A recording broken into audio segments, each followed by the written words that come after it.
اللهم صل علی محمد و آل محمد. اعوذ بالله من الشیطان اللعین الرجیم. بسم الله الرحمن الرحیم. سلام علیکم و رحمت الله. عرض سلام و ادب و احترام و آرزوی قبولی طاعات و عبادات محضر همه شما برادران و خواهران عزیزم. بدون فوت وقت عرایزم رو شروع میکنم. این شبها راجع به معجزه نیت و اینکه چقدر مؤثر در قبولی طاعات و اعمال ما و همچنین سرنوشت ما. و دقیقا این شب هاست که ما میخوایم سرنوشت خودمون رو بسازیم. چه تضمینی وجود داره سال دیگه من و شما که تو این جمع الان نشستیم بازم زنده باشیم؟ پارسال خیلی ها تو جمعمون بودن، پیر، جوان، زن، مرد، بچه، که امسال نیستن. و اگر از اونا میپرسیدی که آیا شما سال دیگه هستید یا نیستید، بعید میدونستن که نباشن. به این فکر کنیم. خب راجع به این صحبت کردیم که چقدر این خالص شدن نیت موثره. چند تا روایت براتون بخونم و با این دوباره هم تأکیدی باشه بر حرفای شبای گذشتمون و هم ادامه بحثمون. از ابو عبدالله جابر بن عبدالله انصاری روایت نقل شده. اینو اهل سنت هم آوردن تو صحیح بخاری هم، باید باشه اشتباه نکنم. میگه در یکی از جنگ ها همراه پیامبر بودیم که فرمود ان بالمدینه لرجالا ما سرتم مسیرا ولا قطعتم وادیا الا كانوا معكم حبسهم المرض. گفت به راستی که ما تو این جنگی که الان رفتیم، تو این غزوه‌ای که شما شرکت کردید، افرادی بودن با ما که هیچ مسیری رو شما نپیمودید، هیچ گردنه‌ای رو پشت سر نذاشتید، هیچ راهی رو نرفتید الا اینکه اونها با شما بودن. منتها چی حبسشون کرد نتونستن بیا؟ مریض شده بودن، تو مدینه موندن، دوست داشتن با ما باشن، بیمار شده بودن، همین اجر رو بردن. باز در روایت دیگه هست میگه که الا شرکوکم فی الاجر، که بدونید که تو اون اجر شریک. باز از انس نقل کردن، اهل سنت نقل کردن، حالا شیعهش به کنار، که با رسول الله از غزوه تبوک برمیگشتیم، حضرت فرمود ان اقواما خلفنا بالمدینه ما سلکنا شعبا ولا وادیا الا وهم معنا حبسهم العذر.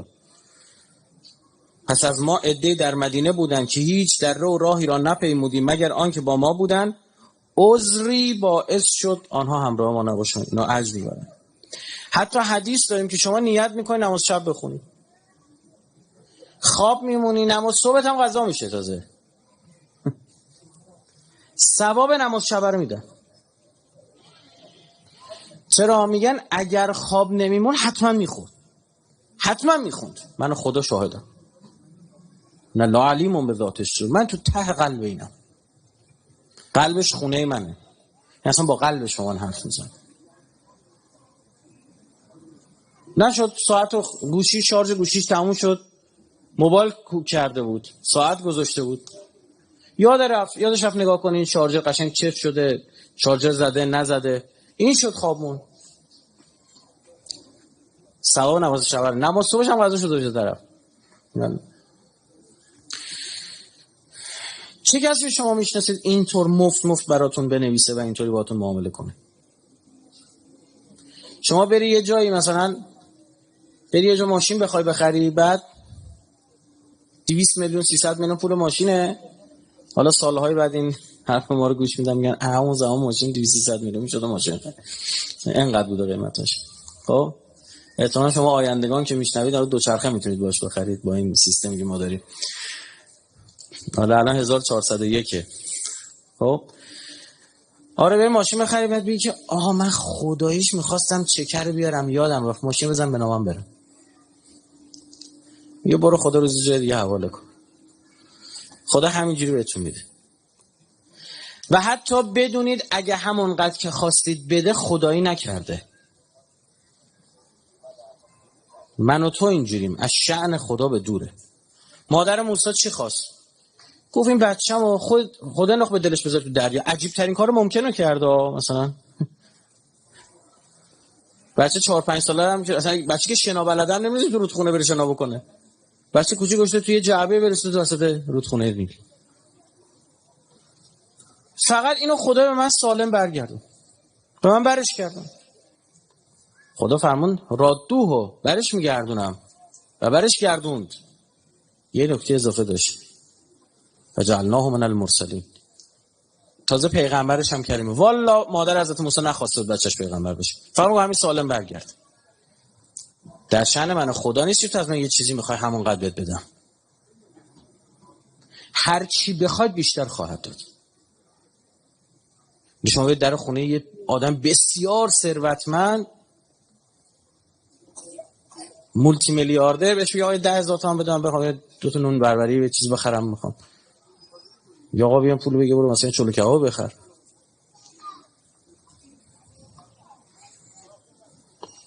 هیچ کس رو نمی‌شناسه. پس شاید بعضیاتون از این شب‌ها این نظریه وای اوضاع خیلی خرابه. بله. ریاکارانه بخوایم زندگی کنیم اوضاع خرابه. نیتمون رو خالص کنیم مفت هم ثواب میبریم. بی خود نیست که میگن باخت کسی که با غیر خدا معامله کرد. خواب الوافدون علی غیرک و خسر المتعرض. خواب و خسر.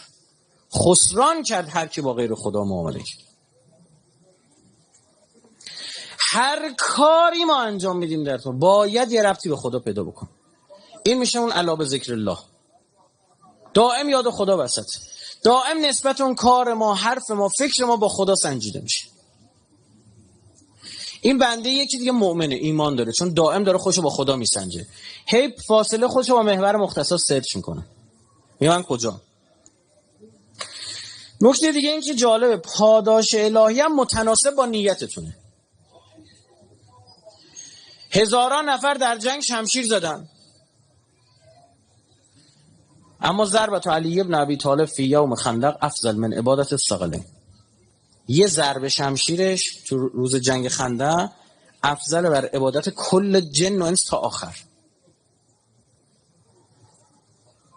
اولا او امام است، کسی با امام قابل مقایسه نیست. دوما هیچ کس نیت علی نداره. هیچ کس این طول مرضات الله کار انجام نمیده. هیچ چیزی جز خدا در وجود امیرالمومنین. هیچ چیزی. این بود که بعضیا متاسفانه غلات میگفتن خداست، چون هر چی نگاش میکردن صفات الله میدیدن. آینه خدا بود حضرت.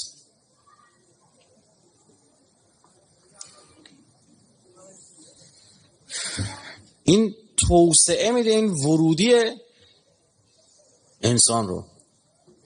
بعضی رو دیدید آقا پول محدودیت داره اما نیت که نه. تو میخوای مثلا صدقه بدی، به چند نفر میتونی صدقه بدی؟ مثلا 1000 تا میدی به این نفر، اما یه دست میاره بالا میگه اللهم اغفر للمؤمنین والمؤمنات والمسلمین والمسلمات الاحیاء منهم والاموات. خدا هر چی مؤمن و مرد و زن، مسلم مرد و زن، مرده زنده شون، همه رو بیامرز. یه ثواب و تکثیر کردی به تعداد کل مؤمنین و مسلمین و مرده و زنده هاشون. این نیته. به یه فقیر داری 1000 تومان پول میدی، به یه فقیر داری این پولو میدی، اما میگه ای کاش داشتم به بقیه میدادم، به چه میدونم کل فقرای مملکت میتونستم کمک کنم. برات مینویسم کرور ثواب لله. ببین میفرماد و یطعمون الطعام علی حبه. میگه اینا غذا رو دادن، اطعام کردن، برای چی؟ علی حبه. مسکینن و یتیمن و اسیرا. به مسکین و یتیم و اسیر غذا دادن. بعد چی میگفتن؟ لوجه الله، ما فقط برای خدا، ما اصلا لا نرید منکم جزاء ولا شکورا، ما که از شما چیزی نمیخوایم. چرا از من داری تشکر میکنی؟ تشکرم لازم نیست. خدا می‌خواستی لقمه رو دست تو برسونه، حالا اراده کرد به دست من برسونه، حالا اراده کرد سر کوچه داشتن نظری میدادن اونجوری به شما برسونه، اراده میکرد تو حرم داشتی میرفتی که اومد گفت ژتون غذا بیا برو بگیر. اون دیگه چه جوری اراده کنه به من و شما ربطی نداره. اون خدا بلده به هر طریقی سبب و اسباب فراوان داره. متشکر از خدا باش. اگه ته دلمون پیچید که از منم متشکر باش، باختیم ما. باید به مرحله‌ای برسیم که وقتی از ما تشکر کردن بابت کار ته دلمون ناراحت بشیم، بگیم این چقدر معنیت داشتی که اینطور فکر کردی که از من تشکر. او لطف داره ها، کسی دیگه هم به ما کمک ما باید تشکر کنیم، اشتباه نکنید. اما تو دل اون نباید بشینه، تو دل من و تو نباید بشینه که یه نفر از همون چیزی یه کار خیری کردیم که اصلا ما کاریم. اگه نبود الان کار خدا رو زمین مونده بود. خدا اینجوری، خدا تنبیه میکنه مؤمنو، دوتا میذاره پخ کلش. مثلا چه بسا این بارانی که 2 شب پیش اینجا اومد ربط داشت به دعایی که مثلا شب قبلش اینجا شد توش ایای 19 هم که انشالله ایای 21 بارون نباره. چرا نباره؟ به خاطر اینکه یه برنامه ما میخواد یه خورده مثلا آسیب ببینه و به درک. این همه کشاورز منتظر بارونن، مملکتی که بعضی از سدای ما نیاز دارن الان تو همین فصل باید پر بشن. ما فقط برنامه خودمون رو ببینیم. خدا میگه خب بیا درستتون میکنم. اصلا قربونش برم اینجا وایستاده بود تا اینا موکتا رو پهن میکردن آب میریخت، جمع میکردن دوباره قطع میکرد. اینا بری یه فیلمش در بیاد و شبکه نسیم پخش کنه خنده. یه خیابون هم میذارن تی میکشن. چی خیابون تی میکشه؟ هی دوباره تیشون تموم میشد دوباره آب میریخت. کا درستتون میکنم. گفتیم دیگه، گفتیم ما خودمون رو نبینیم. اگه خودمون رو دیدیم خودبین میشیم، خودخواه میشیم، خودپسند میشیم. آدم خودپسند، خودفروش و خودرأی میشه، مستکبر میشه خدای نکرده. هرچند این سهو اللسان عادت کردیم ما اینطور حرف میزنیم، قطعا نیتی نیست، قطعا نیتی نیست. خیلی بچه‌ها زحمت کشتن، مخلصانه داشتن کار میکردن. من به نوبه خودم تذکر دادم، در خنده هم کردم، گفتم والله نمیدونم خودش چه حالتون رو میگیرم، میدونم میگیره. خدا گوش مومن رو میپیچونه که حواس جمع کنه. نیت اگه خالص باشه خود خدا میشه محافظ شما. زمین و آسمون جمع بشن بخوان شما رو بکشن پایین، هیچ غلطی نمیتونن بکن. یا از من یه شما منتها به شرطی که نیت لله باشه، خالص باشه. اذا علم الله تعالی حسن النیت من احد اکتفه بالعصمه. خدا کفایتش میکنه، خدا نگهش میداره. در مورد حضرت یوسف چی گفت؟ گفت کذالک لنصرف عنه السوء والفحشاء. از یوسف دفع خطر کردیم. چرا؟ انه من عبادنا المخلصین. اخلاص داشت. ما اصلا این آخر آیه اگه میگفت مثلا انه من عبادنا المحسنین، اصلا اگه ما به جای مثلا توجهی میکردیم، مثلا به جای بر میخورد، مثلا انگار نمیگفت او محسن مکرمین، نمیدونم چه اهمیت داره. نباید دقت کرد. میگیم این چرا اینجوری پاش وایستادیم؟ یه کاری کردیم عالم و آدم. ببین اون کسی که میخواست به این تهمت بزنه، رسوای زلیخا بدبخت رسوای عالم شده رفته، بعد 4000 سال تو همه تو قرآن آوردش میشه. گفته نگاه کنید و اثبات پاکی یوسف به اذعان همه، از خدمت شما دیگه خود زلیخا بگیر تا فرعون تا عزیز مصر، همه اومدن اذعان کردن، گواهی دادن که آقا.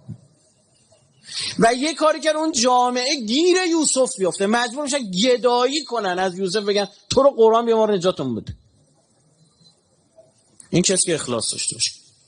بله شما یه سال 2 سال 3 سال نه 4 سال 5 سال سختی‌هایی از او آدم خواهید دید. این اراده الهی تا همه چی بریزه بیرون. شما یه زندانی اونجا میبینی، اون دلایل دیگه داره، حکمت‌های خدا عجیبه، اما خدا واسطاده پاکی یوسف اثبات کنه.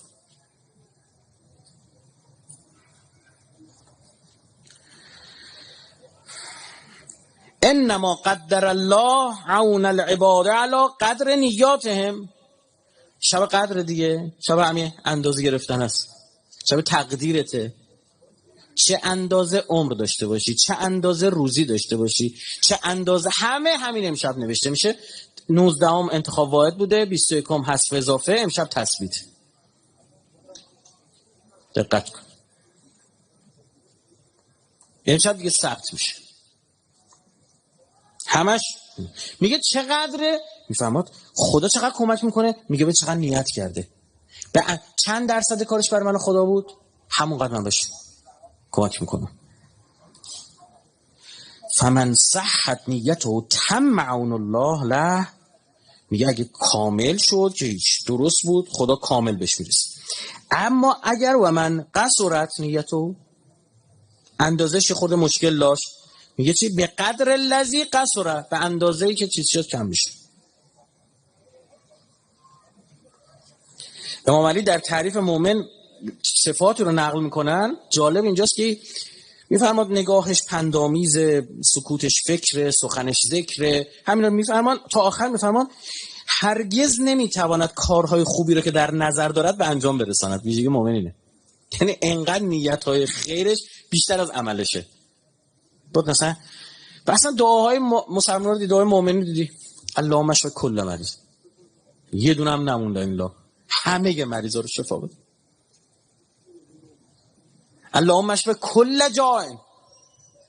حالا خدا ته دلش نگاه میگه اگر به فرض این قدرتش رو میداشت زمینی، واقعا آدمی بود بره 8 میلیارد آدم کره زمین رو بگرده، بررسی کنه، یه سامانه‌ای درست کنه، یه کاری درست بکنه، ببینه گرسنه‌ها کیان، بعد بهشون غذا برسونه؟ میگن آره. میگن خب به اندازه همون هرچی فقرا رو سکر بهش بنویسید. کجا پیدا میکنید اینجوری مفت به نفع ثواب بدن؟ یه چی تو دلش چرخیده، نه به زبون آورده نه هیچی، و خودش هم یادش رفته. امیرالمومنین میفهمن اصلا انقدر نیت میکنن مؤمنینی که هیچ وقت نمیتونن پر کنن، نیاتشون همیشه جلوتره. کارهایی نی که زیادی تصمیم میگیرد اما مقداری از آن را میتواند انجام داد و بر آنچه نتوانست انجام داد متأثر است که چرا نتوانست انجام داد. ویژگی مؤمنه. ناراحت، ای کاش میتونست. به 2 نفر غذا دادم، ای کاش میتونستم کل جمعیت غذا بدم. ناراحت، میگه ناراحتی تو میخرم ازت. صادقانه است. آقا نیت میکنیم برای سری کارا، خدا دروغ نگید دیگه. مثلا میگیم خدایا ببین من این کارو میخوام انجام بدم، این بخشش هم به خودم میرسه، این بخشش هم به خودم میرسه، اما انقدرش هم واقعا دوست دارم این کار خیر رو انجام بدم، خودم هم ذینفع دارم میشم. اینجوری با خدا صحبت کن صادقانه، بعد ببین چه جور جواب میگیری. این که تو نیتتو لله کنی بعدش به تو خیر مردم برسون هیچ ایرادی نداره، نوش جونت، که خدا این کارم خواهد کرد. بدونید اونا که دنبال بودن گمنام باشن مشهور شدن. او کار خودشو میکنه، شما نمیخواد به خدا خدایی یاد بدید، ما بندگی خودمون رو بکنیم. اما هرچی این منه بری کنار، حالا جلوتر هست، این سود بیشتر میبریم. اخلاصی که دیگه ویژگیش اینه که کار کم و جلوه میده، زیاد میکنه. میگه من اراد الله عز وجل بالقلیل من عمله ازهره الله له اکثر. اما اگه نیتت خدایی نباشه کار بزرگت هم کوچیک میکنه. و من اراد الناس بالکثیر من عمله فی طعم من بدنه و سحر من لیله. میگه اگه زیاد کار زیاد انجام بدی، جونم بکنی، شب تا صبح بیدار بمونی، چی میشه؟ ابل الله عز وجل الا ان یقلله فی عین من سمعه. خدا کوچیکش میکنه. طرف نشه وایساده مثلا دارن پول جمع میکنن، بعد وقتی بیچاره 5 میلیون تومان یه کارت میکشه مثلا. خب مردم چی بگم؟ یعنی که و دمشقم خدا وکیلی، بعد میگم پدر سوخته 100 میلیارد ثروت داره، خجالت نمیکشه 5 میلیون میده. هم پول داده هم فوش میخوره. چرا؟ چون اینجوری کارت کشید 50 میلیون ریال باید بزنم دیگه، باید به 60 نفر دور و بریش همه فهمن. بعد پدر سوخته حالا معلومه 100 میلیارد هم قاچاق در آورده، در کجا در آورده؟ باباش فوش خورد، خودش فوش خورد. اینجوری خدا کوچیک میکنه کار، قلیلش میکنه.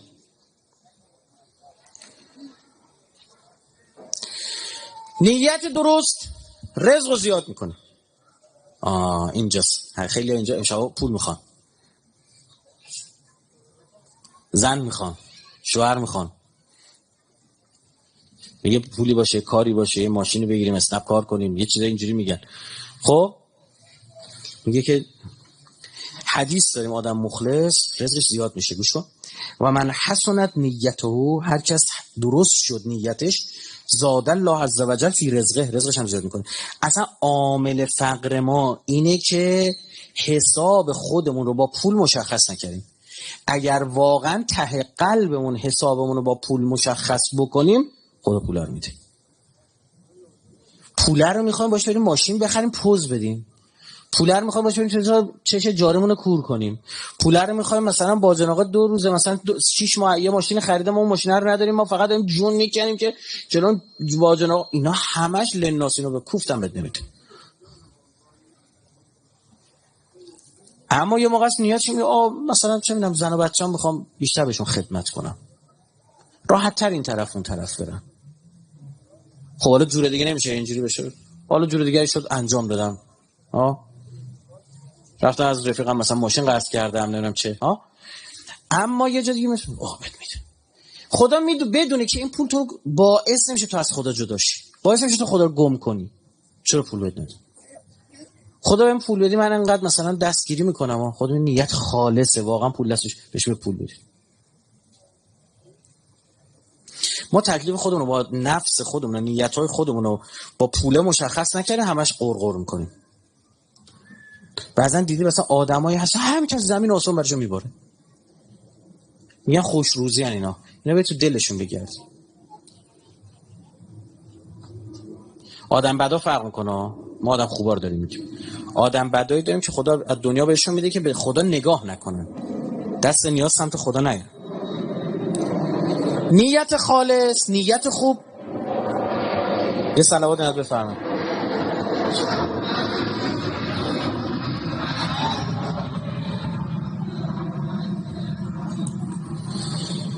نیت خوب، قوی، خالص زور آدمو زیاد میکنه، توان آدمو زیاد میکنه. حالا مثلا به من شما میگن اینجا پاش یه دقیقه بشین اونور، حوصله نداره، یه نمکدون نمیتونه بذاره اونجا.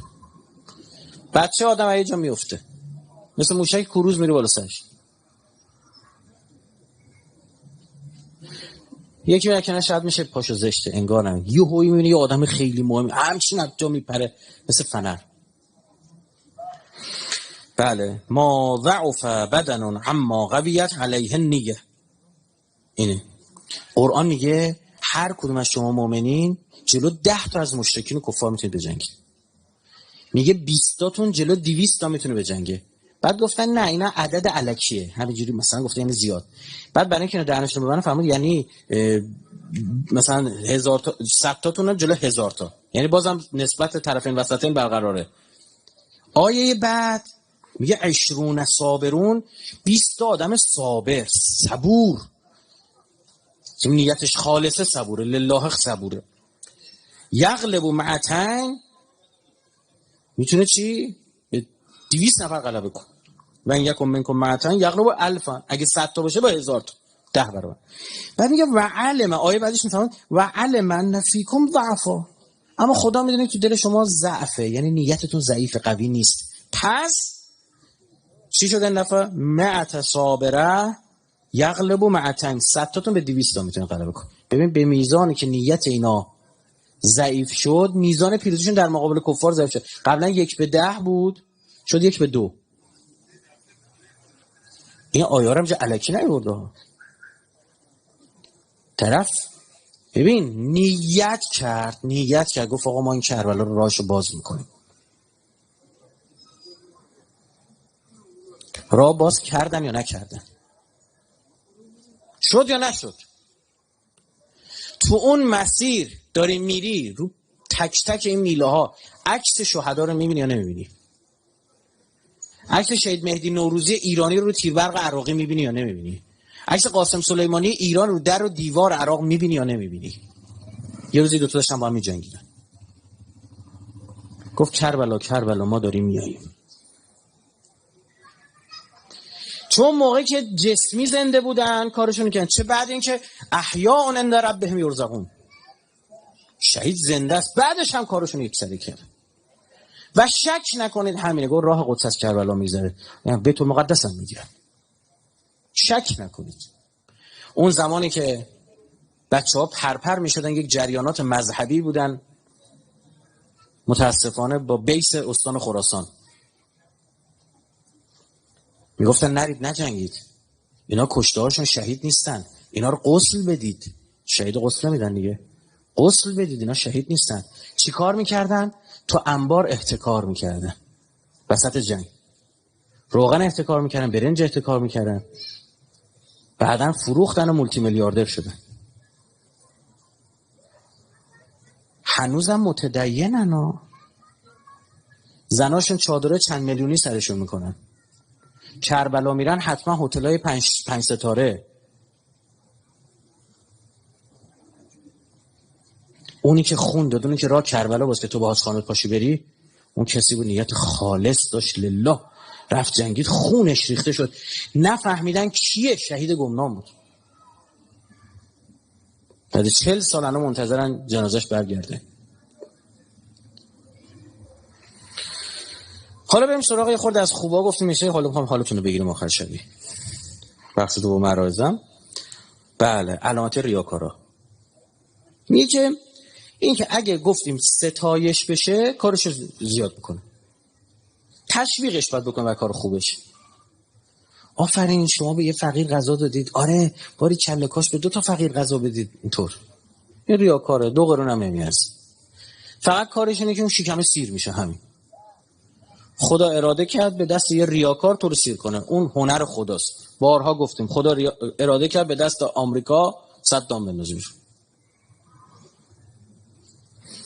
اگر ستایش نشود کار خودش کم میکنه. البته ناگفتم نمونه این توبیخا برای کسایی که از ابتدا نیتشون غیر الهیه.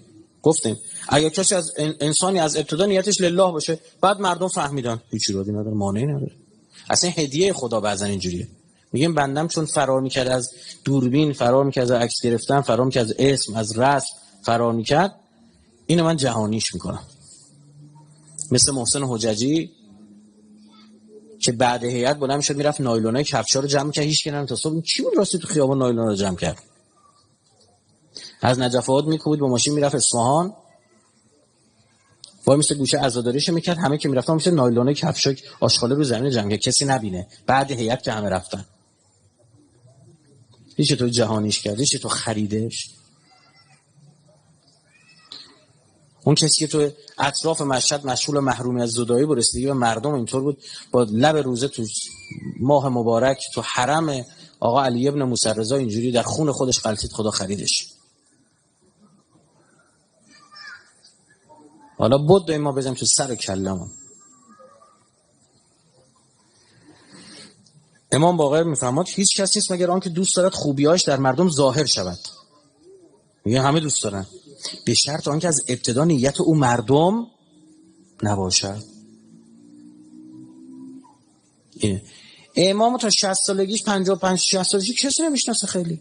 امام خمینی شد شخصیت قرن، همه کارا لله، بس کاری نیستن. بهش میگه چه حسی داری؟ هیچ. شیعه میرن اون همینطوره.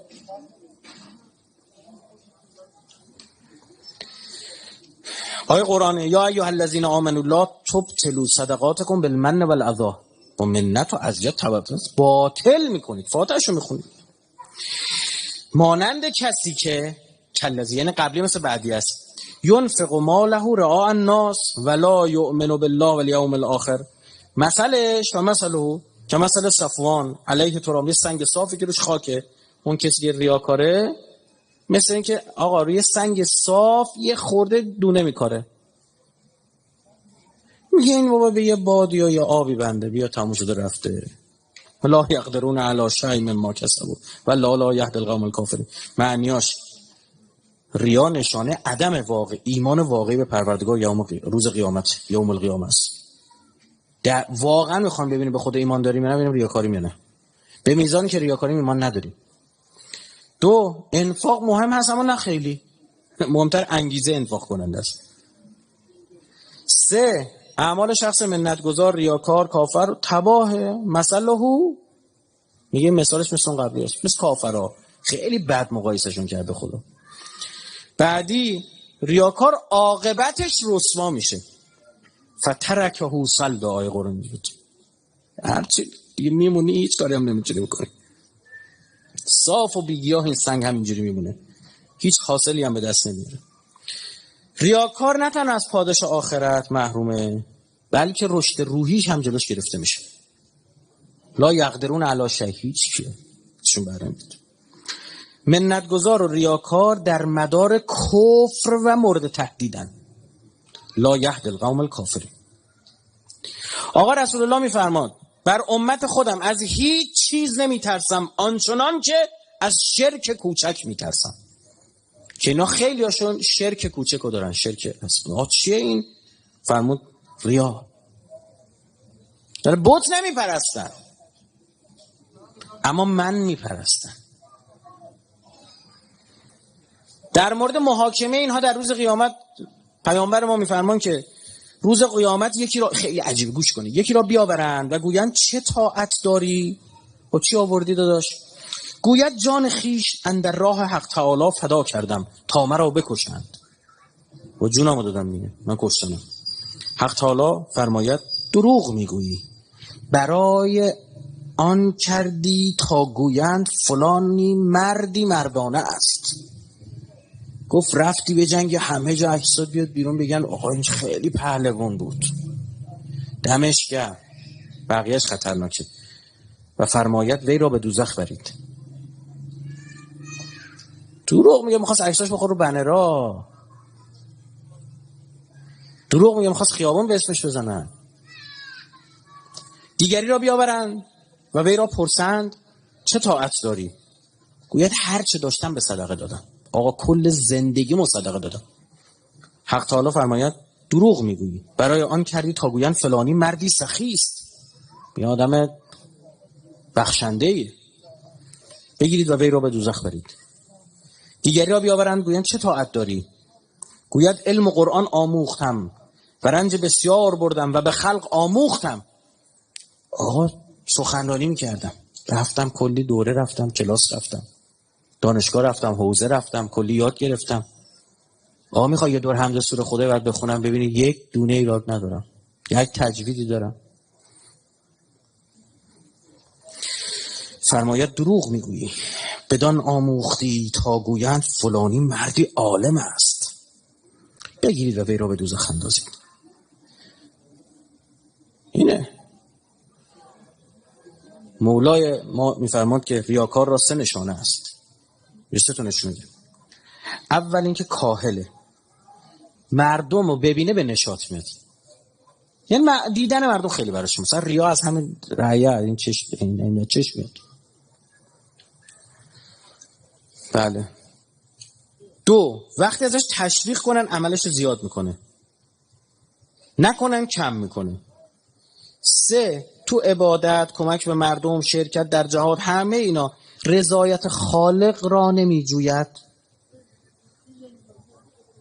اگر خلق تحسینش کردن کیش، وگرنه غمگین میشود، ناراحت میشه، هیچ کس قدر ما رو تو این مملکت نمیدونه. این ریاکار. بله. پیامبر میفرمان هنگام قیامت ندایی به گوش میرسد که کجایند آنان که مردم را میپرستیدند شده مردم میپرسته و خوشنودی آنان را میطلبیدند. به پا خیزید و پاداش خود را از کسی که برای آن کار میکردید بگیرید.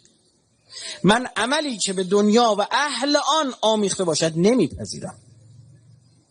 پاشید از همین مردم برای اینا، برای چش و چال اینا بود دیگه. آقا خیلی عجیبه اون کسی که گناه کنه برای مردم، اون دیگه دیوونه است، ببین اون نابوده. ببین یکی هست داره کار خیر میکنه برای که مردم ببینن، یکی گناه میکنه مردم ببینن، بیچاره است. با یه سروز عجیب غریبی رو افتاده تو خیابون، با یه ماشین آنچنانی رو افتاده تو خیابون، داره همینجوری دلبری میکنه،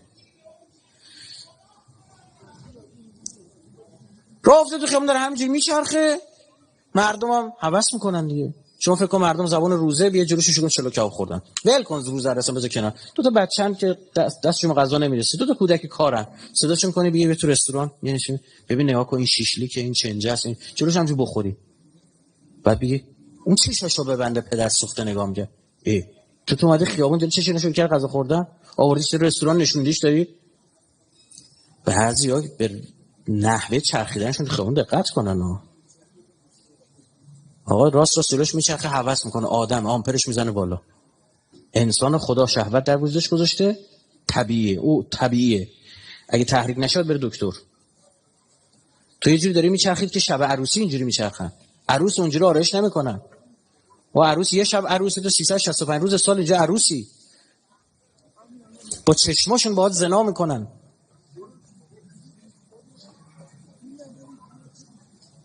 بعد بلند میشه میره اون دنیا، بنویسید به حساب چیه.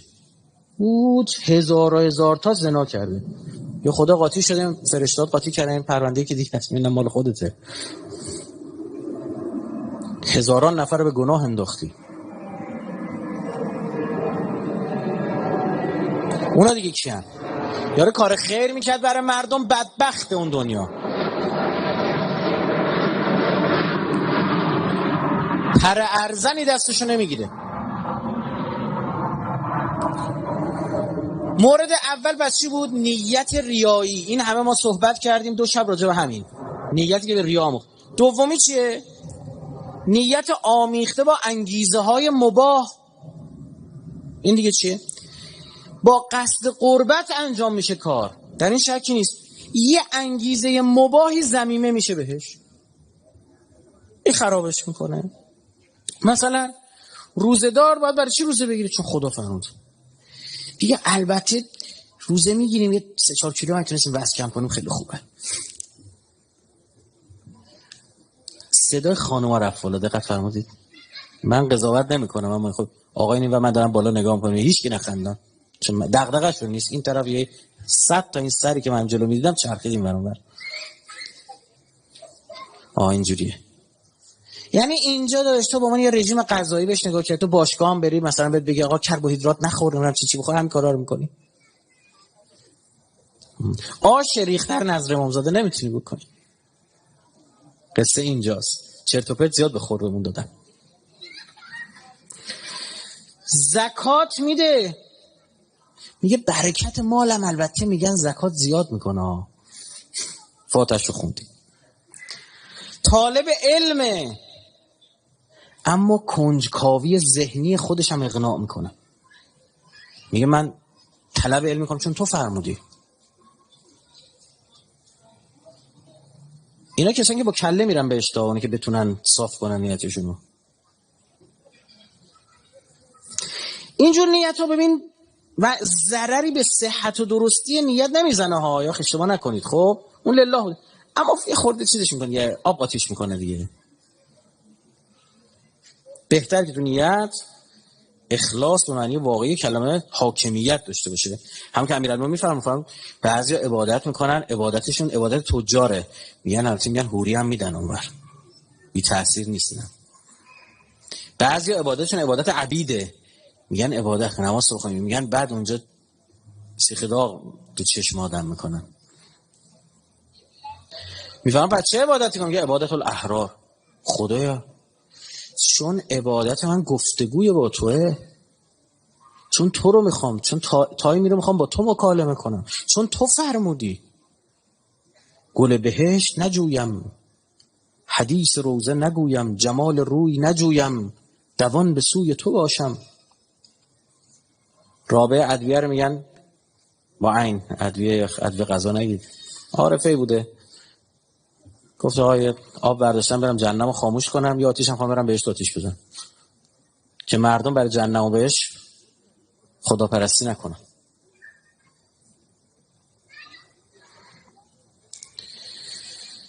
پس باید نیت خالص بشه، یعنی تصفیه بشه، صاف بشه، تصفیه از شائبه غیر خدایی، پیراستن نیت از هر چه غیر حق تعالی است. یعنی تمام کشش‌های نفسانی که ناگوشه، کار خیلی سختیه، مرور زمان پیش میریم، نتیجه هم میگیرید انشاءالله، خودتون کیف خواهید کرد. سال دیگه به اذن الله به یاری امام زمان، به یاری امام رضا علیه السلام، شب قدر مثلا اینجا نشستید، خب با خودتون برمیگردید میگید که چقدر نیت هام نسبت به پارسال که این تصمیمو گرفتم تغییر کرده. بله تلرانس داره، بالا پایین میره، این از نقطه A به نقطه B میخوای بری اینطور بالا پایین میری، اما در مجموع بالا میرید انشاءالله. چون همینم خالصانه از خدا میخواد. میگه خدا من اراده این کارو ندارم، تو بهم بده. من که خودم میشناسم من ضعیفم، کمکم میکنه، از بعد نیتم لله باشه. اینی که گفتیم که حالت فوق ایدئاله ها، که هیچ غیر حقی توش نباشه. دو تا روایت از پایین ببینیم. مرد خدمت حضرت اومد، عرض کرد اموال خود را به دیگران میبخشم تا اسم و رسمی در میان مردم پیدا کنم، آیا پاداش دارم؟ دمش گرم، خیلی صادقانه اومده گفتم. فرمود خیره، نه دیگه چیکار کنیم. بار دیگر گفت گاهی هم برای پاداش خداوند و هم برای دست آوردن نام‌آوازه خودش خدا رو هم در نظر میگیریم، اما اون نام‌آوازه بی تاثیر نیست. آیا پاداش داریم؟ بازم پیامبر فرمود نه خیر. چرا؟ فرمود که الا لله دین الخالص، خالص و خالص باید باشه. اون اجر اساسی و عظیمی که میخواد نمیرسه. چه روایت دیگر اومده مرد خدمت حضرت رسید و عرض کرد در راه خدا انفاق میکنم، صله رحم به جا میآورم و این اعمال را فقط به خاطر خدا انجام میدهم، اما هنگامی که مردم از این عمل من سخن میگویند و ستایش میکنم، من لله این کارو میکنم، اما بعضا با خبر میشن، مردم خوشحال میشم، تعدلم اصلا میگم ایول. یه حضرت چیزی نفرمود، هیچ جواب اینو نداد تا این آیه نازل شد. پس من کان یرجو لقاء ربه، هر کس میخواد بیاد پیش خود من خدا، به لقاء الله برسه، اون عالی ترین مراتب و نعمات بهشتیه، ربه فلیعمل عملا صالحا ولا یشرک به عبادت ربه احدا. گفت برای عبادت من خدا احد و نصف رو شریک قرار ندی، تو آدم همسایت رو شریک قرار ده.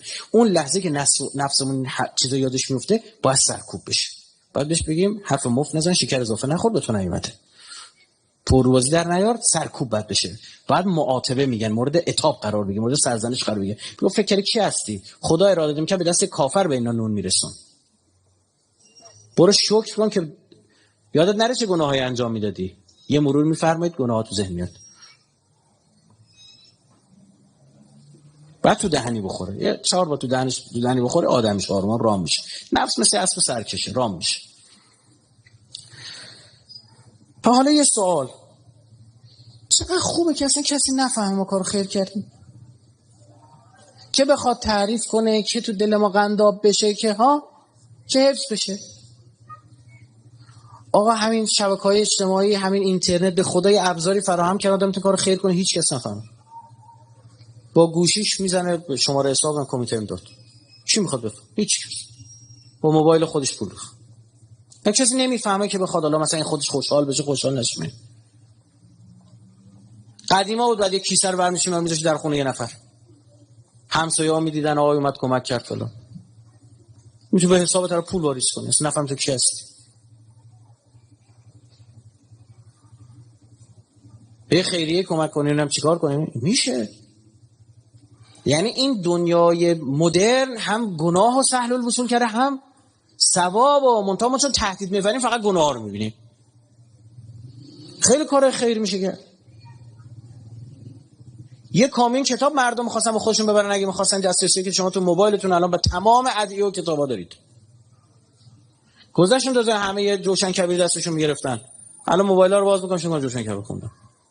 بعضی دیدین که موقع قرآن بسر گوشیش نمی‌ذاره سرش. بله.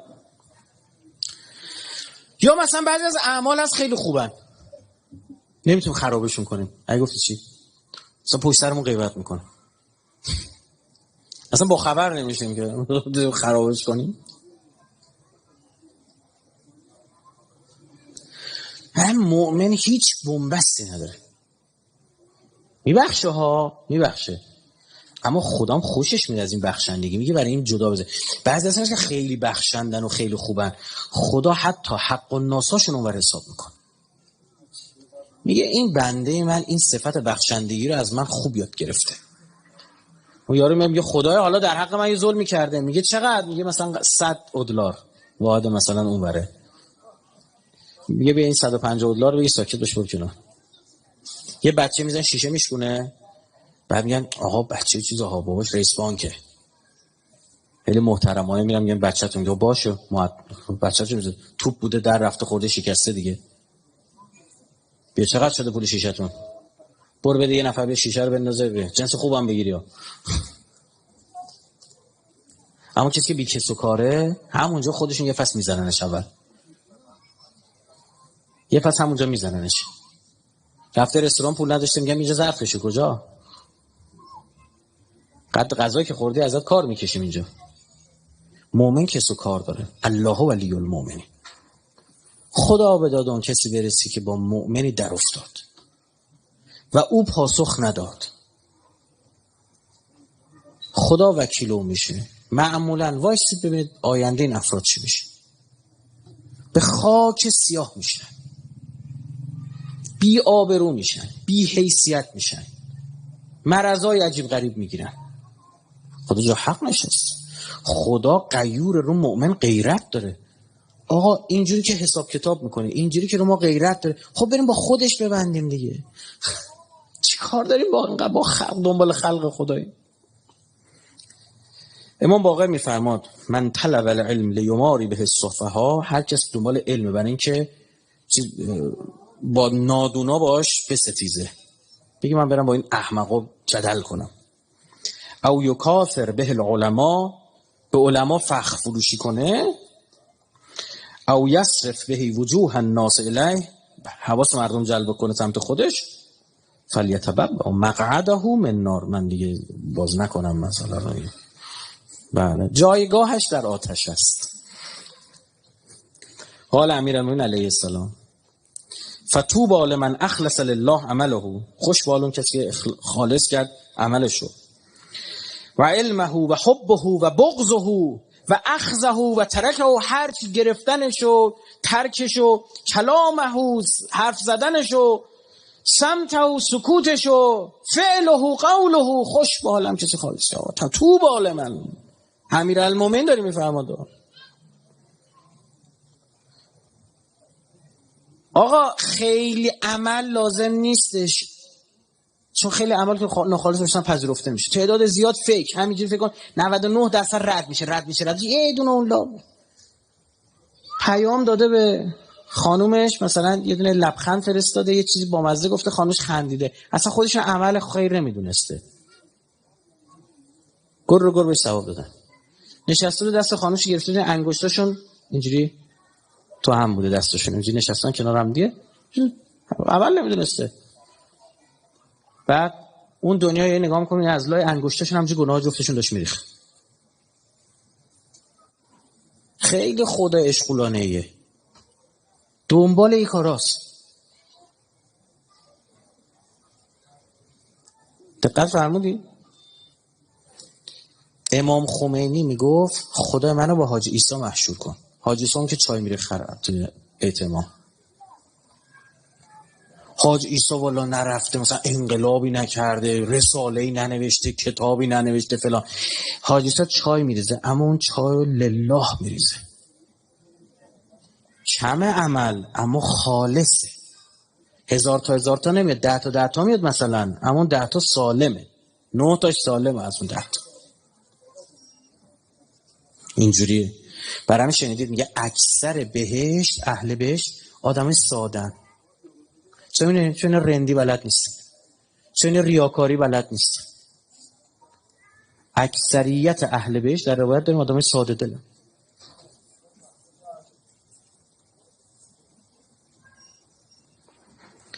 خب چاره کار، اولا که خیلی سخته به اون حالت ایدئال رسیدن، اما اگر رسیدید عجیب افزایش قرب و منزلت داره. این هم رتبه بندیه، همون که قبلا توی سخنرانی شرح جنود عقل و جهل هم مثال گفتم، عوام و خواص و اخص الخواص داره. ببین فعل عمل یکی داره صدقه میده، نیت رو فقط باید درست کنه. یعنی کار نرم افزاری بس، یه آلودگی ویروسی داریم اونو باید برطرف کنیم، همینه. پس از این جهت دیدی خیلی هم راحته، سهل و ممتنع، هم سخت هم آسونه. چجورش نگاه کنیم؟ مهمترین شرک هم از چی باید زدود؟ از من، از خودمون. چون ما حتی دوست داریم مردم ببینن به خاطر من، اینو باید اول حسابش کنیم. امیرالمومنین فرمود تصفیه العمل اشد من العمل، میگه تصفیه و نیت عمل سخت‌تر از خود عمله و تخلیص و نیه عن الفساد اشد عن العاملین من طول جهاد. از این جهاد طولانی هم بعضا شما که سخت‌تر بشه. پیامبر میفرماد من جاءه الموت و هو یطلب العلم لیحیی به الاسلام، مرگش رسیده اما دوست داشته علم داشته باشه که باهاش اسلامو زنده کنه. اهل بیت ای کاش ما زبانی مثلا انگلیسی بلد بودم میرفتم دنیا اهل بیت معرفی میکردم. فبینه و بین النبیین درجه واحده فی الجنه، فقط یه درجه با انبیا فاصله داره تو جنت، تو بهشت، تو جنت. ببین با این نیت رفت همرده پیامبران شد، نفع الکی نیست. اون ور میفهمی یعنی چی رو. حالا هرچی انحراف پیچیده تر باشه خب معلومه درمونش هم سخت تره. باید این صفحه دلو از شرک زدود. شرک هم میدونی سخته، میگن مثل مورچه سیاه، شب تاریک رو سنگ سیاه داره راه میره، بیاد پیداش کن. من دبیب نمل، میگه راه رفتن مورچه روی سنگ سیاه. تمرین میخواد، باید عادت کنیم. ما عادت نکردیم به این کار. مثلا همین امشب تصمیم میگیریم فردا یه میریم این کار کردیم، عیبی نداره، طبیعیه، نگران نباشید. همه اینجوری هم. هممون همینجوری، من همینجوریام، تو اینجوریه، علماش هم همینجوری شروع کردن. باز میگه تمرین. دو چرخ سواری هم تمرین میخواد. بالا یه بچه 2 سال تمرین میکنه بعد راه میفته. همون پاه، همون مغزه، تمرین میخواد. اینا باید با هم هماهنگ بشه. حساسیت میخواد. بعضی دیدی دزدگیر ماشینشون گربه از یه کوچه اونورتر رد میشه، این صداش در میاد. دزدگیرمون نسبت به عمل ریاکارانه و عمل غیر خالص باید فعالش کنیم، سریع سنسورشو بریم بالا. مراقبت جدی میخواد، ولش هم نکنیم. الان شبای احیا جو میگیره، تو یه تصمیم میگیرید پس فردا فراموش میکنید. ما رمضان تموم شد، فردا همین چه شد به صبح افتاد تمومه دیگه. نه. و بدونید شیطانی میخواد اینو خراب بکنه. یعنی از روزی که تصمیم بگیریم شیطان میگه اوه این دیگه میخواد بهشتی بشه، یه 2 تا از اون جونوراشو میذاره میپاره بالا سرت، فقط بخواد نیتتو خراب کنه. طبیعی اون افکاری که سمتتون میاد شیطانیه. ذکر لا حول ولا قوه الا بالله العلی العظیم زیاد بگید، صلوات زیاد بفرستید، اونم حل میشه. و بهشم بگید به تو هیچ ربطی نداره، من برای خدا کار کنم. اصلا شیطان که نباید اصلا چیز کرد، مخاطب قرار داد. ما اصلا میگیم اعوذ بالله من الشیطان الرجیم، لعنت خدا بر شیطان. اصلا تو کی هستی تو حرف بزنی؟ برو بی تربیتی. پدرم آدم گفتم با غریبا حرف نزن، برو. آره این اگه سر کلامو دست بگیره حضرت آدمو زمین زده. مکالمه رو باش نماد بپذیری و برو پیکار بگو. آگاهی داشته باشیم به عواقبش، بگیم آخر چی میشه. بیچاره ما هیچی دستمون نمیگیره. یعنی بترسیم، یعنی ریا و نیت غیر خدایی رو مثل یه سم مهلک ببینیم، بترسیم ازش. چقدر خوبه.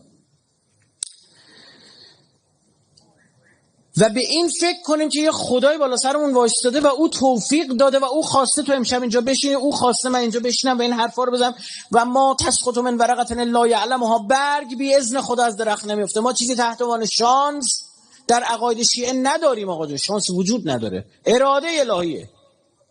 برگ بی اذن خدا از درخت نمیفته. بعد تو شانس آوردی مثلا بی ام و بانک نمیره فلان آوردی، برگ بی اذن خدا یه دونه شن حساب کتاب داره. و مطالعه بکنیم، یعنی همیشه بهم فکر کنیم خدای بالا سر وایساده، آغوششو باز کرده، میگه اصلا من این دنیا رو برای توی بنده، برای همین تو یه نفر آفریدم. اینطوری فکر کن. خدا رحمت کنه که از این دوستای ما رو باش داشتیم از یکی این جاده‌ها میرفتیم، یه درخت وسط بیابون برگشت گفت فلانی، گفتم بله، گفت این درختو می‌بینی من هر موقع مثلا این همچین وسط بیابون آخه درخت تو چشم اومد همچین، گفت من میگم این درختو خدا برای من یه نفر آفرید، نگاش کنم حال کنم بگم الحمدلله. این یه درخت دی یاد خدا میفته. به مرگ طبیعی بود، اما یه جوری مرد که یه مملکتی براش عزادار شده.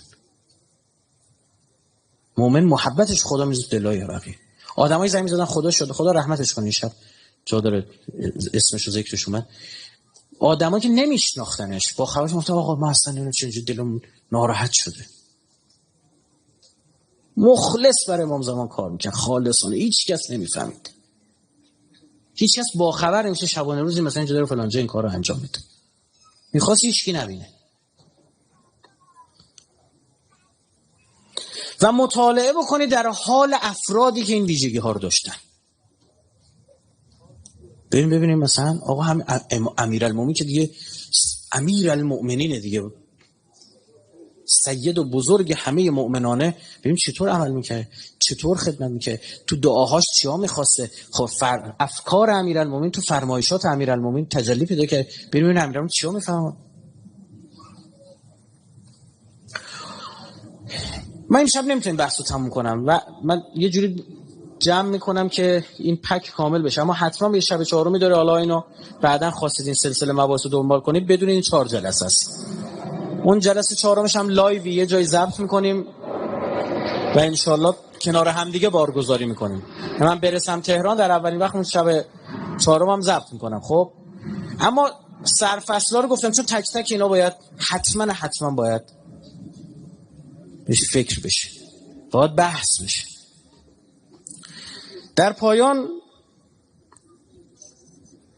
من یک از دعای امام سجاد علیه السلام براتون آوردن، عربیش هم نمیخونم، یک کاش وقت میشد عربیش هم خوند، اما خودتون برید بخونید. ببینید چطور با خدا صحبت میکنه. میفهمید آخه این جالبه. میگه ابو عبدالله وقتی رفت تو خیمه حضرت سجاد علیه السلام، حضرت خیلی حالش بد بود. اینو بدونید، بی نهایت حال ایشون بد بوده، چون اگر میتونستن ایشون بلند شن باید از جان امام زمانشون دفاع میکرد. متوجهید؟ باید از جان امام زمانشون دفاع میکرد. همه باید از جان امام زمانشون دفاع کن. حضرت زهرا ببین چطور دور امیرالمومنین میچرخه، امام زمانش. امیرالمومنین چطور دور پیامبر تو احد میچرخه، امام زمانش. و ما نتونستیم هنوز به اون ظرفیت برسیم بتونیم مثل پروانه دور امام زمان رو بچرخیم. برای هم میفهمم امام شما در غیبت هست چون یخاف القتل، ترس از شهادت ایشون وجود دارد. تا روزی که شیعه انقدر قوی نشه نمیتونه یکی از اصلی ترین موانع ظهور برطرف بشه. یه بالا سر امام سجاد رفت، یه جوری شروع کرد حضرت یه شعری خوندن که غیر مستقیم به حضرت سجاد پیامو برسونه که من تموم دارم میرم. بعد گفت پسرم از خدا چی میخوای؟ ابو عبدالله به امام سجاد علیه السلام گفتم قبلا، خیلی هم قشنگه. ما بودیم چی میگفتیم؟ آقا جان یه سلامتی رو من بده پاشم در رکاب شما بجنگم. خیلی قشنگه این خواسته. اما امام سجاد چی میفرماد؟ از خدا میخوام که هیچ چیز در مقابل خواسته او نخوام. خود عبدالله تو گودال زمزمه میکنه چی میفهمه؟ راضیم به رضای تو، تسلیمم امر تو، لا معبود سواک. اصلا مگه محل توجهی جز تو وجود داره؟ ببین به فرض حضرت عیسی رو به صلیب کشیده باشن، به فرض باش، حضرت عیسی بالای صلیب چی میگفته؟ انجیل میگه بالای صلیب قرقر میکنه. مثلا که دلایلی که میگه حضرت مسیح نبوده همینه. ایل لما شبقتنی، به آرامی یا عبری میگفت خدا چرا تنهام گذاشتی؟ این ذبیح وعده داده شده در گودال چی میفهمه؟ رضم به رضا، راضیم به رضا. خدا خوب بود، میپسندی، کم نذاشته باشه. یاراش همینا رو به خودش میگفتن. سعید ابن عبدالله واشتاد حضرت نماز خون، نمازم سریع خونده شده، فکر نکنید کشش دادن، نه نمازی که تو وسط جنگ و وحشت و اینها بوده، اما اونا مثل از آسمان همینطور تیر می‌بارید. براتون بگم این که رجب علی خیاط سنش مونده بود چجوری تیر می‌باردن که نماز اینجوری خوندن. گفت یه روز تو حرم امام حسین نشسته بودم، الان همین محیطی که مسقفه تو حیا سقف زدن جدید، گفت یهو تگرگ بارید، اونجا خیلی سابقه نداره تگرگ بارید، من یک کمی نشستم زیاد شدشم خب نتونستم دیگه، عبا انداختم دیدم نمیشه، رفتم تو جای سقف. گفت بعد تو خواب دیدم چطور چی شد، گفتن اینطور بر ما تیر میبارید. اینا دسته‌ای یهویی تیر مینداختن. سعید ابن عبدالله آخرین تیرها رو با صورتش گرفت. این دستا بدن دیگه عضلات کار نمیکنه، اون آخرین تیرها رو با صورتش گرفت. وقتی حضرت سر او رو به بالین گرفت یه جمله گفت، همچنین نگاه کرد حضرت عرض داشت اوفیتو، آقا وفا کردم یا نه؟ اوفیتو. و ابو عبدالله فرمود که به بهشت نمیرم الا اینکه تو جلو من نشسته اونجا. خیلی عجیبه. ببین حالا از حضرت سجاد، امام مظلوم ما حضرت سجاد علیه السلام که متأسفانه تو ذهن شیعیانش یک امام که فقط بیمار بوده در همین حد. اگه میفهمیدیم این سال تو همین شهر جنوب در همینا رو میگفتن، اگه میفهمیدیم که ما فقط از زبان امام سجاد دعا میکردیم، گفتیم خودی ما بلد نیستیم چیا بخوایم، بریم ببینیم امام سجاد چه خواسته همون رو به ما بده. یه بنده خدا رفته بود حج، بعد یه نفر وایساد کنار خونه کعبه همینطور دعاهای، یه بنده خدا برای خود من تعریف میکرد، میگه همینجور دعای عجیب غریب میکرد، چقدر قشنگ، چقدر این دعاها قشنگ. میگفت یه پیرزنه اون بغل وایساد همینجور نگاه میکرد، اینو نگاه میکرد، هی کعبه رو نگاه میکرد، این نگاه میکرد، بعد که دعاهای اون تموم شد داشت میگفت خدا همینه که گفت منم میگم. خب اینجا به ما یاد داده همتم از همه چیز به سوی تو قطع شد، یعنی هیچی جز توی خدا جلوی چشم نیست. میل و کششم به جانب تو متوجه گردید، پس مراد من تویی نه غیر تو، تو معبود من تویی، اصلا تو من آفریدی. حس مادر فرزندی رو لحاظ بکنید تا یکم بتونید بفهمید یعنی چی. این بچه گریه میکنه دو بغل مامانش، مامانم دعواش کرده، همونه خدا همون.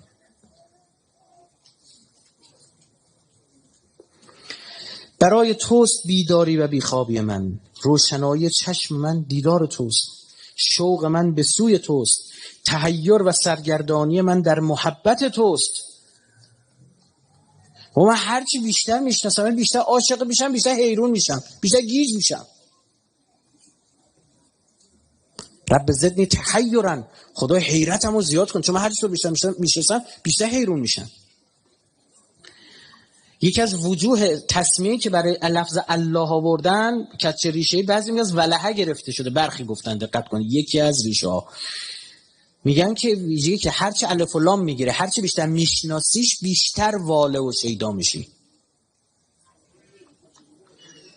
شوق من به سوی توست، تحیر و سرگردانی من در محبت توست، سوزش من به سوی هوای توست، آرزوی من رضای توست، خواهش نفس من رسیدن به توست، نیاز من دیدار توست، مطلوب من جوار توست، آخرین پرسش من قرب توست، شادابی و آسایش من در راز و نیاز با توست، دوای درد من شفای جوشش و سردی حرارت من نزد توست، برطرف شدن هم و غم من. ای خدا مونس من در وحشت و همراه من در تنهایی و بخشاینده لغزش من تو هستی. چی جز تو میتونه ببخشه؟ توی پذیرای توبه من، پاسخ دهنده دعوت من و صاحب اسمت من. ای نعیم من، ای بهشت من. بهشت توی دنبال میوه و چیزا نیست. ای دنیای من و ای آخرت من یا ارحم الراحمین. اینجا میفهمی چرا باید مثل اهل بیت دعا کنیم. میگه اینجوری بخوایم، مرکز توجه بدونید عاشقمونه خدا. روایت داریم اون دنیا موقع شفاعت میرسه. آوردن دیگه. حالا اول حضرت زهرا سلام الله علیها میان، دستای بریده حضرت عباس رو میارن و با اون کلی رو شفاعت. امیرالمومنین امام حسین همینطور اومده. کیا روایات مختلف کنار هم دیگه میچینید میبینید. بعد فرشته ها شفاعت میکنه، فرشته ها، قرآن شفاعت میکنه، مارمزون شفاعت میکنه. یعنی یه وجودهایی که ما اصلا فرض نمیکنیم اینا وجود دارن. مؤمنین شفاعت میکنن، شهدا شفاعت میکنن، صالحین شفاعت. همینطور تموم که میشه خدا بعد برمیگره میفهمد خب حالا وقت منه، حالا امروزش کنیم یه خورده وایسید شفاعت یادتون بدم. خدا در قالب بگیم چی بگیم، در قالب شفیع تجلی میکنه. آقا کاری میکنه همه انگوش به دهان میمونن. بندش آفریده، دوستش داره. یه با کاغذ یه موشک درست میکنی، یه نفر خرابش میکنه ناراحت میشی. یه چیزی که گوشه میزی یه جا میچینی، یه نفر اون نظمشو به هم میزنه ناراحت میشی، چون خالق اونی، بدت میاد. چطور فکر کردی تو این عظمت با این روح انسان رو خلق کرده بعد میتونه دست و پا زدنش رو ببینه؟ میخواد فقط غیر از دل ما بره بیرون. خب خودمون غیر رو بندازیم بیرون. غیرتیه، خدا غیوره. میبینه میره یه کسی دیگه چیز دیگه میخواد، غیرتی میشه. میبینه صداد میکنه سر نماز حی علی الصلاه، بابا پاشو بدو، حی یعنی بدو، حی علی الفلاح، حی علی خیر العمل، پاشو بدو بیا. گوشی سنگ خورده رفته سمت. خدا وکیل تو باشی بهت بر نمیخوره. داداش صداد کنه گوشیشو برود، آدم بهش بر میخوره.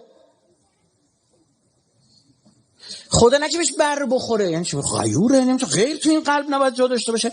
میگه خب پس بذار موبایل رو خاموش کنم تا بیاد سمتم دوباره. هر چی سمت دنیا بدوی اگه مؤمن باشه اون دنیا رو هی ازت میگیره که بیا این طرف. وای با اون روزی که بگه پس برو سراغ همون دنیا. چی شده؟ آدم معشوقشو ببینه با یه کسی دیگه میپره، غیرتی نمیشه؟ اگه دیگه کار از کار گذشت چیکار میکنه؟ طلاقش میده. خدا نکنه خدا طلاقمون بده. نه عاشقمونه. یحبهم و یحبونه. یه دوستشون دارم، اونا منو دوست دارم. فقط این غیر رو بنداز بیرون از تو دلت. تو مال منی. خدا اینو میگه. این شب‌ها یادمون نره. پس این شب 23 خیلی مهمه. گفتیم شب 19 انتخاب واحده، 21 حذف و اضافه، شب 23 تثبیت دیگه. این شب‌ها خوب نیت داشته باشی. این شب مخصوصا آقا این نیت خالص، هر کی دلش میخواد بخواد، نوش جونتون. انشالله به حق آقا امیرالمومنین هر آنچه که دوست دارید خدا بهتون بده. الهی به حق امیرالمومنین آلوده به گناه تو این جمع نمونه. امشب که تموم میشه برای هم دعا کنیم. همینجا نشستی تو دلت بگو خدا این بغل هستی، خدا این پشت سریم چه اینجوری داره اشک میریزه، خدا خوشوالش چه دل پاکی داره، خدا هر چی میخواد بهش بده، خدا همه گناهاشو ببخشه. این محبت که جوشید محبت خدا هم میجوشه، یا همشون ببخشید و چی؟ و انتخابشون کنید. من برای اینا با اینا کار دارم. خدا آدم داشمشتی رو دوست داده. خدا آدم با معرفت رو دوست داره. عموم اون کسایی که تو کربلا رفتن شهید شدن داشمشتی ها بودن، با مراما با معرفت ها بودن. مرام بذارید برای رفقاتون، مرام بذارید برای اون کسایی که دستشون از این دنیا کوتاهه، تا مرام براتون بذاره امام زمان. دعای عصری هم شب ایشون میکن. بعد ما میخوام مرام براش بذاریم. بعد آقا صاحب زمان برمیگم میگه خدای این امشب هیچی برای خودش نخواست، فقط ظهور ما رو خواست. فقط شادی قلب من مهدی رو خواست، هیچی برای خودش نخواست. نمیخوام آلودش کنم به این حرف که بگم اون موقع امام زمان برمیگرده برای من تو دورا، چون نیتمون خراب میشه. همین شبا راجع به همین حرف نه، اصلا آقا تو منو دعا نکن، باشه من نیازمند دعای شما، اما آقا من فقط ظهور تو رو میخوام. این چرا؟ چون دوست ندارم غم تو رو ببینم. من ظهور تو رو میخوام چون دیدم شما اهل بیت تصریح، شما میخواستید این ظهور زودتر شکل بگیره. چون شنیدم امیرالمومنین بالای منبر گریه میکرده، میفرموده شوقا لرؤیته. شنیدم امام صادق میفهمده کاش ظهور، اگر من دوران او رو درک میکردم خدمتگزارش میشدم. شنیدم امام رضا دعا میکرد، امام رضامون دعا میکرد سید من و مولای من که دوری تو خواب رو از چشمان من رو بوده است. بر امام زمان. و بدونید از هر امامی، از هر کسی، هر چی بخواید، اون کسی که باید امضا کنه پسر فاطمه مهدی عجل الله تعالی فرجه شریف. اینو بدونید. امشب برام بذاریم خالصانه. ببین من گناهکارم، من میدونم. چون میخوای باشم داد بزنم تو جمع؟ من گناهکارم میدونم خب. اما نمیشه یه گناهکار مثلا برای یه کسی چیزی بخواد. میشه دیگه، ما دیدیم مثلا تو ما آدما هست، یا به اون کمکش کنید، خودش هم کمک نمیکنه، بیا کمک کن، خبر میده. در همین حد که ما خودمون گناهکار میبینیم، ما میگیم این دعامون از کام سقف دهنمون بالاتر نمیره. ما نسبت به خودمون بدبینیم و نسبت به کل آدمایی که اینجا نشستن بی نهایت خوشبین و همه رو جز بهترین بنده های خدا میدونیم. این نگاه ما باید باشه. یه هم بغل دستشون که اینجا نشسته، این خانمون آقا چه میدونم، اونی که نمیدونم ریش داره، اونی که نداره، اونی که ماش بیرونه، اونی که ماش توه، اونی که پیره، اونی که جوونه، اونی که همه خدا عاشقشون بندشه. آقا خدا رو بندهاش حساسه. مردم آله خدا، انگار زن و بچه خدا، غیرت داره روشون، کیف میکنه وقتی نفر میبیاد مردم. اینطوری دعا بکن ببینیم امشب خدا تقدیر ما رو برای این سالمون چی مینویسه.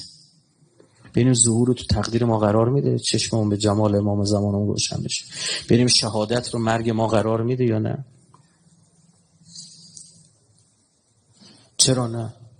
خدایی که اینقدر قویه از بر نمیده از یه آدم بنده گناهکار بدبخت بیچاره مثل من امثال مثلا شهید بسازه. چرا نتون؟ اللهم عجل ولیک الفرج والعافیت والنصر وجعلنا من خیر اعوانه و انصاره والمستشهدین بین یدیه. خدای تو رو سوگندت میدیم به مؤمنینت، به این انسانهای شریفی که امشب خودت جمعشون کردی دوره هم، به نفسهای پاکشون و آقا علی ابن موسی رضا به این شب عزیز ظهور مولا و سرور اون حضرت صاحب الزمان رو برسونی و همه ما را از مسببان اصلی و خیر در ظهور قرار بدی. اللهم اجعل محیای محیا محمد و آل محمد و مماتی ممات محمد و آل محمد به حق محمد و آل محمد. صلوات علیه.